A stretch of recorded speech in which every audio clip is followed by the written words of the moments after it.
Hello and welcome to the Think Big series brought to you by PSG. The series is a collection of dialogues with leading speakers, and it aims to bring its audiences independent insights that help them in turn formulate their own opinions on some of our country's most pressing issues. Just a reminder, the social media campaign is #ThinkBigPSG, and the series is free, it's shareable, it's open to anyone interested, whether you're a PSG client or not. Right, so in the spotlight today is the future of investigative journalism. Journalism is a tough profession by anyone's standards and is facing multiple challenges in our digital and connected world. Amongst the lot, fake news and narrative manipulation. But senior award-winning legal journalist, documentary producer, and best-selling author Karyn Maughan's not in the business of leaving things unchecked or standing down for that matter, and is a strong advocate for the role responsible, accurate reporting has to play in society, and especially in a democracy like ours. She offers her regular analysis on some of South Africa's most high-profile legal stories across the media spectrum, from print to broadcast, but is most passionate about reporting on social justice issues. She's been named one of South Africa's most influential journalists and has recently published a book on the aborted Russia-South Africa nuclear deal called Nuclear. And before all of this, Karyn Maughan, I'm not sure you'll remember, but you were once upon a time one of my journ tutors at varsity as well. So what a path it's been since then, and what a time to be a legal journalist in South Africa. Or is it more a case of, has it really ever not been? I think the environment that we're in is very different because we have a social media interrogation of our actions and our reporting going on in real time all the time. And there's a constant barrage of criticism that wasn't necessarily there when I started in journalism. And, of course, I remember you as being your tutor, and you were brilliant then and you're brilliant now. But I think it's become a very shoot the messenger environment globally. We've seen the kind of attacks that journalists face around the world, some to the degree of actually being killed. The kind of constant level of threat that is against journalists. And unfortunately, environments where law enforcement fails, oftentimes it's the reporters that are exposing the really seedy details of corruption and nefarious activities that people need to be aware of. And they therefore then become the targets of some truly threatening vitriolic behavior.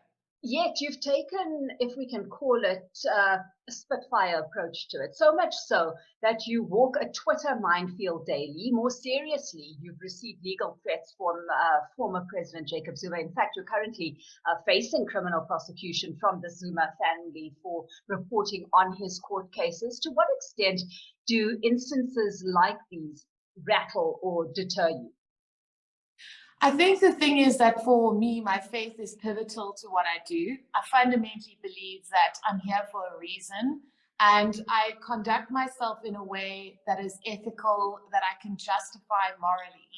And I think that the thing that we need to remember is that history, we need to keep a record of what is happening. And that's what I believe my job is. I need to say what is happening. I need to navigate through a lot of the dishonesty and the inaccuracy, and I need to correctly and accurately reflect so people can understand what is occurring in a particular case and make their own minds up. People are intelligent, they understand what's happening. And in the end of the day, I will be judged by my work, I will be judged by what I've said, and I can live with that. People who come from shadowy places and threaten me, make statements against my family, etc. They must live with what they've chosen to do, but I'll stand in the light and they will remain in the shadows. And that's just what I know to be true. And I can justify what I've done. Karyn, it's got to be tough, though, in a digital world that's becoming increasingly connected, where you've got hurdles like fake news and narrative manipulation coming into play. What kind of hurdles do those crop up for you for investigative journalism, and how do you clear them? I think the important thing is that, oftentimes when we, for instance, at News 24 are doing live updates, for instance, in the Zuma case, certain averments and arguments will be made by his team in Advocate Mkhwebani's case by her lawyers that are not necessarily, reflective of whatever has actually happened. So I think fact checking is becoming more and more important, because these kind of narratives emerge in the social media space, and people are like, horrified. Is this true? Can this be true? And while we cannot be held hostage by fake news, we also need to be correctly reflecting what is happening so people are able to make decisions based on accurate facts. That is very, very important. So my thing is we're in a war for truth at the moment, and we need to be constantly on the front line saying, this is in fact what happened. We need to make information available to people. We need to make it as clear and coherent as possible. And we need to trust the good, people of this country, of which are the vast majority of our citizens, to understand and accept and recognize the truth for what it is. Well, you've reiterated time and time again that you use court-approved documents to craft your stories, so your stories are based on legal realities. Having said that, Karyn, to what extent, do biases, known or unknown, come into play? I think the thing is that I've always said there's no such thing as objectivity. Because I am coming as a middle-class white woman who has a particular set of circumstances that I have come from, innate or overt biases that I have to deal with. What you strive for is balance. So in a court process, it's a very clear line to walk, because one person is making one argument and another person is making another. I think the thing is that when those arguments are not necessarily adherent to the facts, you need to have that situated knowledge to be able to say, this is in fact what occurred. Let's reflect on the judgment that this person is actually referring to. Obviously, in terms of me facing prosecution at the moment, that is very much as a consequence of me writing from court documents, writing about a medical letter that Jacob Zuma's lawyers included in his court papers. And the potential prosecution, should it happen, will have very big implications for journalists and for media freedom. And that's why I'm very grateful that News 24 has taken the stance that it has to say, when and if this in fact happens, we want to know what the charges are. We will fight it. We will take the cause for journalists. But I personally feel that, while you can acknowledge your biases, you have to, it is possible to give a balanced perspective on what is happening. And it's infinitely important to include context, to include the implications, and to not believe that your audience is stupid, because they aren't. They will be able to navigate through the information that you provide to them and reach their own opinion. Okay, so on that topic then of full context, right? You use your resources that you've got access to the best you can, and legal documents aside, you do on-the-ground deep dives as well. They matter. You were recently in Dubai tracking down some of the latest information on Atul and Rajesh Gupta. They've, of course, been arrested in the UAE, but there's still a great deal of speculation on whether they'll ever be extradited to South Africa to face charges of money laundering and other financial crimes. What's your take on that? Do they answer to criminal charges here? I think the thing that assists the NPA in the extradition is that the UAE, because it's been put on a grey list as a potential sort of conduit for money laundering, is very intent on cleaning up its international reputation. So there's already been an extradition granted of a particular citizen who was implicated in money laundering from another country. And when I was there, the messaging that was coming from the UAE authorities, the justice minister, the police, even confirming the arrest in that particular legal context is a big deal. The justice minister, the police coming out and saying they were South Africa's most wanted suspects, amongst the most wanted suspects, the justice minister making it very clear that this was a sign of how intent the UAE is with dealing with these allegations of money laundering. So there is political will there, and I think that bar serious missteps from the NPA in terms of this process, the extradition will be granted. My issue really is what they will face prosecution for. The NPA has said New Lane, the 24 million rand fraud case that is linked to the Estina Dairy Project, and then the Estina Dairy Project. But we have yet to sort of see the papers that the NPA are presenting I don't think the issue is really going to be about getting them here to face trial. I think the issue is really going to be about whether the NPA produces enough of a strong case to actually get them behind bars. Because I think that's the frustration of the South African people. We have gone through so much as a country, we've experienced so much. We want to see now people facing those consequences in real ways. And Karyn, having experienced what you have, and after having, of course, really interrogated the inner political machinations here, as you continue to follow Jacob Zuma's corruption trial, delay after delay, how are you feeling about where things stand as far as the former president is concerned and the fact that he hasn't yet fully been held to account? I think, at this point in South Africa's history, we are trying to catch up to a whole lot of things that should have happened many years ago. Jacob Zuma should have been put on trial with Alishia Seckam in 2003. Our entire history would be different if that had occurred. Unfortunately, it did not. And we now sit in a situation where at the age of 80, he's facing, potential 25 years in jail. But, I think what I take from that is that the fact that after all those legal machinations, after the NPA withdrawing the charges, after the DA going to court fighting the spy tapes, we are now at a point where he has actually pleaded not guilty. He is on trial, though he is embarking on a lot of different strategies to challenge his prosecution. I think that's something that we can be proud of as a country. We also have the Judge President John Hlophe around about the same time, 2008, facing allegations that he had tried to sway two constitutional court judges to rule in favor of Zuma. Now, after a protracted and very litigious process, facing possible impeachment. We also have a public protector who is going through a parliamentary process. I mean, a lot of us would have said, given the kind of litigation that preceded all of this, it's never going to happen. And I think while we do get frustrated with the legal delays, this is a democracy at work. It is a working justice system, and we need to, as citizens, understand and support those processes, even though we may get frustrated by how long they actually take to be completed. So, Karyn, you're not feeling disillusioned about where we're headed as a country where there's been this use of litigation to subvert accountability?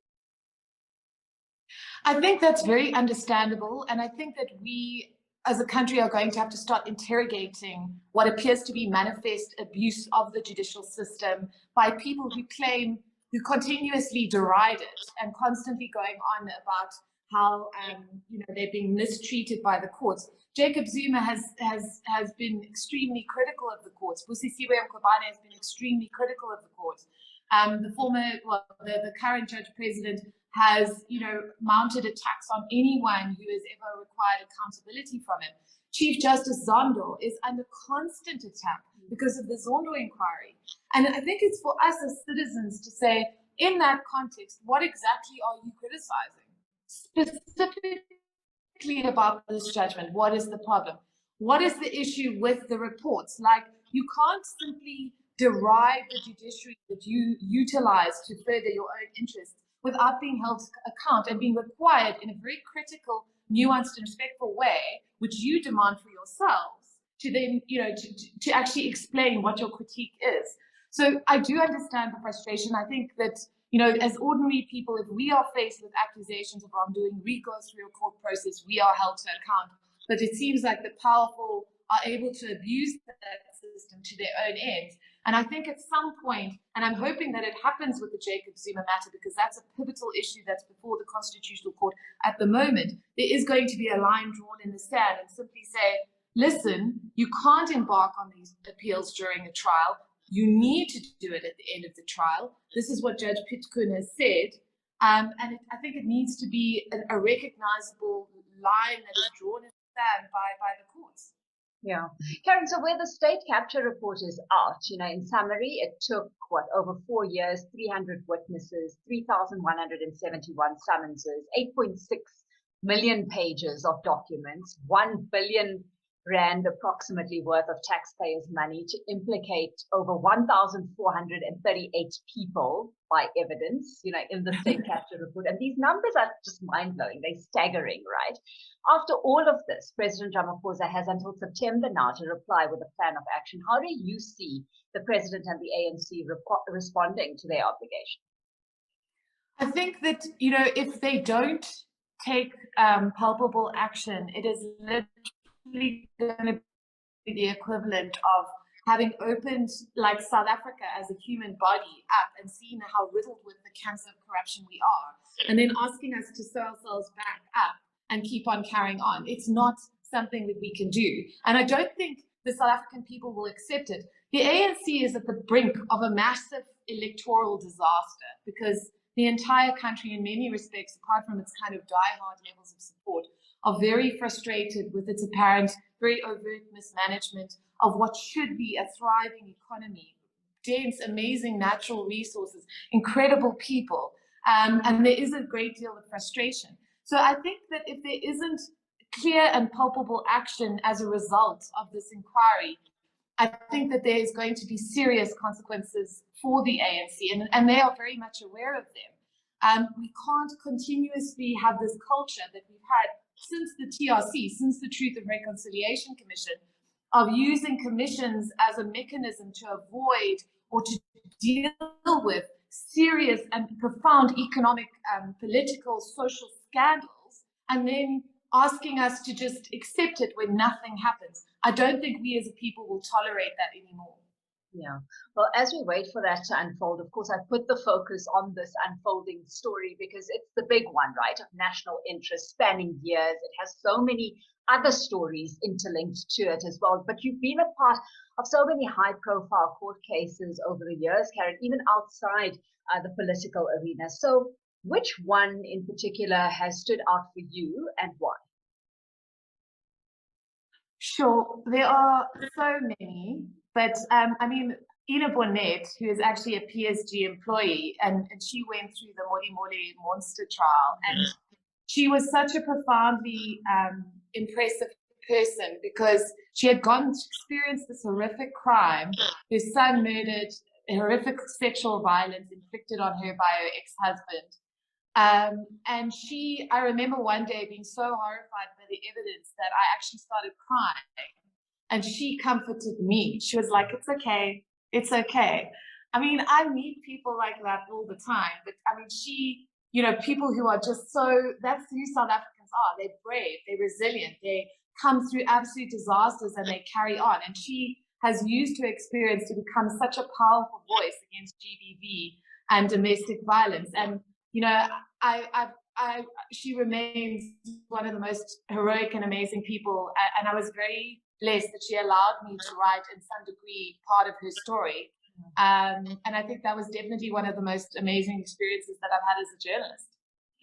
As we listen to you, Karyn, you can see these are all stories you immerse yourself fully in. And I guess it's hard not to want to take things further, as you fully engage with the people involved in them and want to take your readers along with you so that there's more of an in-depth understanding of the full story. Is that what got you to sit down and write book format? Yes, I think that, when you do a book, you're able to really go so much more in depth than you can in a news story and enable your readers to come along with you, along with that journey, and to kind of reach their own conclusions and make their own value judgments. So they almost as much write the story with you because they are, they're engaging with it in a meaningful way. And I think that's also, why I make documentaries as well, is I want to try and make people feel how I feel in a particular moment. To sort of say to them, look at this, look at what's happened. Let's experience this together and let's come through this having a sense of what this teaches us in terms of maybe the big political, economic stories, but also just about human resilience. I mean, when I wrote the book about myself and Kirsten about the nuclear deal, the most profoundly important part for me of that book was the fact that the nuclear deal was stopped by two middle-aged women and a really good court case. I mean, it was brave politicians and it was whistleblowers and it was, a guy from Russia giving us a copy of the deal, giving these activists. It was all these people who did these amazing, brave things. But in the end of the day, it was two women. And I see that all the time in South Africa. I see a lot of really horrible, desperate things, but I keep seeing people stepping up against their own interests and saying, no, I'm not being part of this. I'm not allowing it to happen. And doing it for all of us, because that is who we are as a country. Before I flash forward to your latest book, which is Nuclear, that you've already kind of alluded to there, Karyn, going back to Love is War, I mean, it landed, almost 10 years ago. Still, we come up against GBV, and instead of it having diminished, it's become a pandemic. We had a viewer question come in. Do you see stories like these actually lifting the lid on issues, like these, talking loudly about these issues that plague, actually filtering through and impacting decision making, acting as a catalyst for change? No, I think that, my frustration is that it's very obvious if you cover a lot of intimate femicide cases that women are killed when they leave the husband or they leave the partner. They get stalked and they get murdered. So on a policy level, what are we doing to keep women safe when they decide to leave? These protection orders, I had a case of a young woman who died with her protection order in her hand, having been stalked and psychologically, physically, emotionally abused for years by this person who then stalked her and found her and murdered her on CCTV camera. Protection orders don't work. The police do not take domestic violence seriously. So when women are trying to get help, they are not assisted. So it becomes about how do you actually start putting policies in place that when women decide to get out of those abusive relationships, they don't risk the very real possibility that they will be murdered by their partners. As a South African woman, you, in terms of unnatural deaths, you are more likely to die at the hands of your partner than you are to die in a car accident. That is completely abnormal. And while men are the vast majority of victims of crime, they are often killed by strangers. We are killed by men who claim to love us. Yeah. That is not societally helpful. So I think there needs to be firm policy developed around keeping women safe. And I think there needs to be stringent adherence to, how protection orders are used, so they don't just become documents that are ignored by the police when women are actually at risk. Absolutely. So lifting the lid on issues like these is one thing. It's the step after that needs to be focused on as well, and how policy comes into play effectively so that we do get a handle on crises like these that plague our society. Karyn, let's get into your latest book now, Nuclear, because I'm cognizant of time here. Take us behind the scenes a bit on this one as best you can in this limited time that we have. I mean, what did it take to get the book onto our shelves? I'm sure it was quite an experience.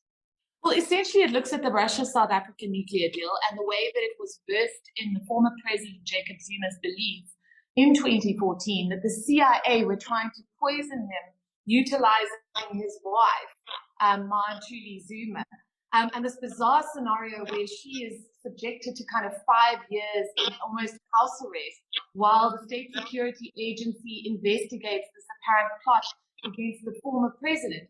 And it's his belief that he is somehow the target of a poisoning that then means that whoever stands up against the nuclear deal that he wants to, go into with Russia, that he signs with Russia, who he believes has saved him from this poisoning, is seen not just as someone raising palpable and important questions about the validity and the funding and all of this, but is seen as like an enemy of him and, aligned with Western forces. And I think that what helped me with this book was to really understand that a lot of the political rhetoric that we have now, where we're constantly being asked to choose a side, where we constantly sort of, it's either radical economic, transformation or Cyril Ramaphosa, and you can't be on one side, or you can't be nuanced, you can't demand accountability from anyone. All of that stuff has its roots in that kind of situation. And we need to see it and understand it for what it is. And I think that's why this book is important. And I think that's why it helps us understand a lot of why we are where we are now in terms of our geopolitical situation, but also in terms of our energy crisis. It's actually, it's quite remarkable what you were able to uncover and what you were able to piece together, to put it all together. What does it take to win over the confidence of those sources you need to access, what in many instances is confidential, restricted information? I mean, these were secret international wheeling and dealings here. I think the thing is like you go into things with sincerity. Like I just genuinely want to understand what happened. I want to hear the story. And I think a lot of people, I fundamentally believe that people in South Africa are decent people. I've never, while I may get like a lot of death threats and things on Twitter, when I engage with people in real life, they are kind, they are supportive. They're like, they want you to keep doing what you're doing, and they express gratitude and appreciation for you. And I think that when you come into a situation, you literally like, I want to understand what happened here. I want to tell the story. People respond to that. And we did have a difficulty. I mean, it took us 3 years to do the research for this. We did have a lot of kind of, suspicion. People initially didn't want to speak. But as we sort of uncovered the documents, as they saw that there was genuine sincerity, genuine engagement, more and more and more people sort of came forward and did so with a huge degree of bravery. And then, one of my favorite moments subsequent to everything was interviewing the former finance minister, Nhlanhla Nene. And I said to him, because I've done all this research, I know how brave you were. I know what you did to fight this thing. And he said to me something that has really stuck with me. He said to me, I wasn't brave. It was just the thing of what I feared more. Did I fear Jacob Zuma more than I feared damaging our country? And that stuck with me, because that's what a driver is that we love this place. We care about this place. We want it to succeed. We want it to be a better place for all of us.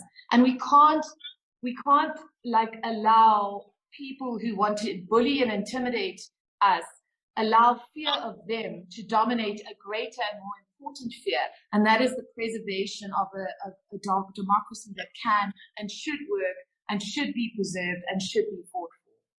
We can see, Karyn, how passionate you are when you talk about these stories that you uncover. What emotion best describes how you feel when you're piecing these stories together? I think that, I'm always just so amazed by the bravery of people who will come forward and say, look, I've got these documents, can you help me? Or they tell you their stories. Or so, people always say like, oh, you deal with so much darkness, you deal with so much. How do you remain positive? And it's because there's always that little human being in the room holding up the light, And I mean, this is a completely unrelated story, but many years ago, I did the most horrific case where a woman had been beaten to death in front of her little 9-year-old boy who had been forced to clean up the blood. It was horrendous. And I literally sat in this little boy testified against his father because he was the murderer. And I thought, God, Lord, there's no way that this child is going to survive this. Many years later, I get this call from documentary makers telling me, asking me about the story of this woman. And I said to them, this was seriously the most depressing story I ever did. I literally felt like, I remember praying about it and just being like, I don't know what's going to happen. And it emerges during this interview that this young boy, who I saw holding a teddy bear and testifying about his dad killing his mom, had been taken in by his uncle, had got a university degree, was now doing ministry in prisons, preaching to men about GBV and about his own experiences, and using his own pain to turn people away from what his father had done to his mother.